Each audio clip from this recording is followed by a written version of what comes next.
indigné parce que j'ai été obligé d'immigrer en Europe. Et je ne me plais pas de vivre ici dans ce pays.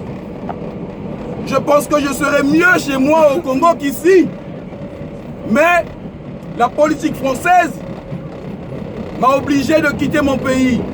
Au moment où je vous parle, de nombreux Congolais, de nombreux Africains sont en train de mourir à cause de l'armée française. Il y a l'armée française, si vous ne le savez pas, au Gabon. Il y a l'armée française à Djibouti. Il y a l'armée française au Burkina Faso. Il y a l'armée française au Mali.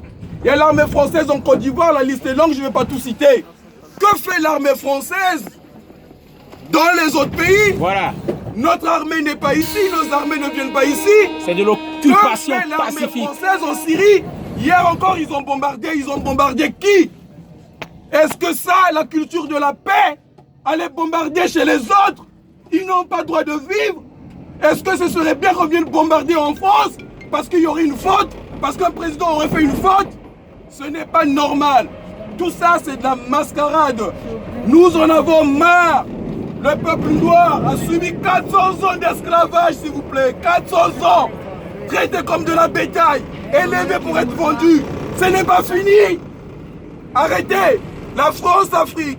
La France qui soutient les dictateurs. Les dictateurs qui ne respectent aucune loi. Aujourd'hui, on nous parle de la transition écologique. C'est-à-dire, ils disent énergie propre. Oui, énergie propre. Mais avec quoi allez-vous le faire? La matière première, l'avez-vous? Les batteries pour le faire, il faut du cobalt. Est-ce que la France, le sous-sol français, a du cobalt? Vous allez encore piller l'Afrique, allez encore tuer les gens au Congo pour que vous ayez ce cobalt? Arrêtez!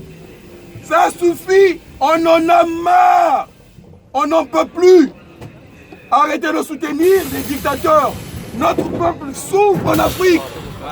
Notre peuple meurt par centaines avec des fausses lois, des fausses clauses de l'ONU. L'ONU qui est corrompue. On sait ce qui se passe en Syrie. On sait qui se battent pour le dollar, qui se battent pour le pétrole, qui se battent pour la sécurité. Ils veulent tous être premiers. Mais cette politique de puissance, ça fait longtemps que ça dure. La France ne peut pas...